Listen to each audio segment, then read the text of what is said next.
boy, çəki, hətta geyim ölçüsünə aid tələblər var. Söhbət bəzi vakansiyalarda iş axtaran şəxslər üçün qoyulan tələblərdən gedir. Belə tələblərə isə vətəndaşların münasibəti birmənalı deyil. Bəzi iş sektorlarına doğrudur.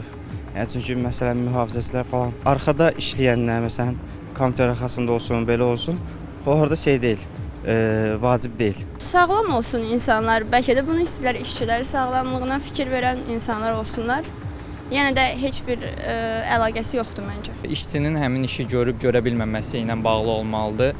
Yəni münasibət buna görə qurulmalıdır. Baxır işə də məsələn həmin işi görə biləcəksə əgər bu sualın verilməsi biraz yersiz alınır. Elə də xüsusi iş yerləri var ki, elə gün qaydalar qoyurlar ki, o yerləri, sivilləri daha doğrusu. Adam təəccüb qalır ki, yəni burada işçi götürür, yoxsa model götürürlər.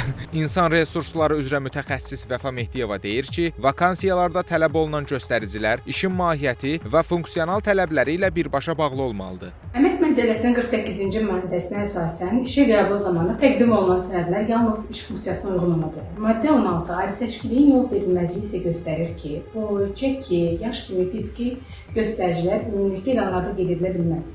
Lakin işin xüsusiyyətləri nəzərə alınmaqla, məsələn, ağır, zərərli və təhlükəli işlərdə, qida, ticarət, mühafizə işlərində işçinin fiziki uyğunluğu tibbi arayış vasitəsilə yoxlanılır. Buna görə də elanlarda fiziki tələblər birbaşa deyil, işin xüsusiyyətləri əsas göstərilməklə sadəcə tibbi arayış təqdim olunur kimi də qeyd edilə bilər. İnsan resursları üzrə mütəxəssis onu da qeyd etdi ki, elanlarda işin təsviri, vəzifələr, tələb olunan təhsil və ixtisas, iş təcrübəsi və iş rejiminin göstərilməsi kimi məsələlər qanunidir və beynəlxalq praktikaya uyğundur. Elbrus Kərimli, Cabbar Qaryağdoğlu, Xəzər xəbər.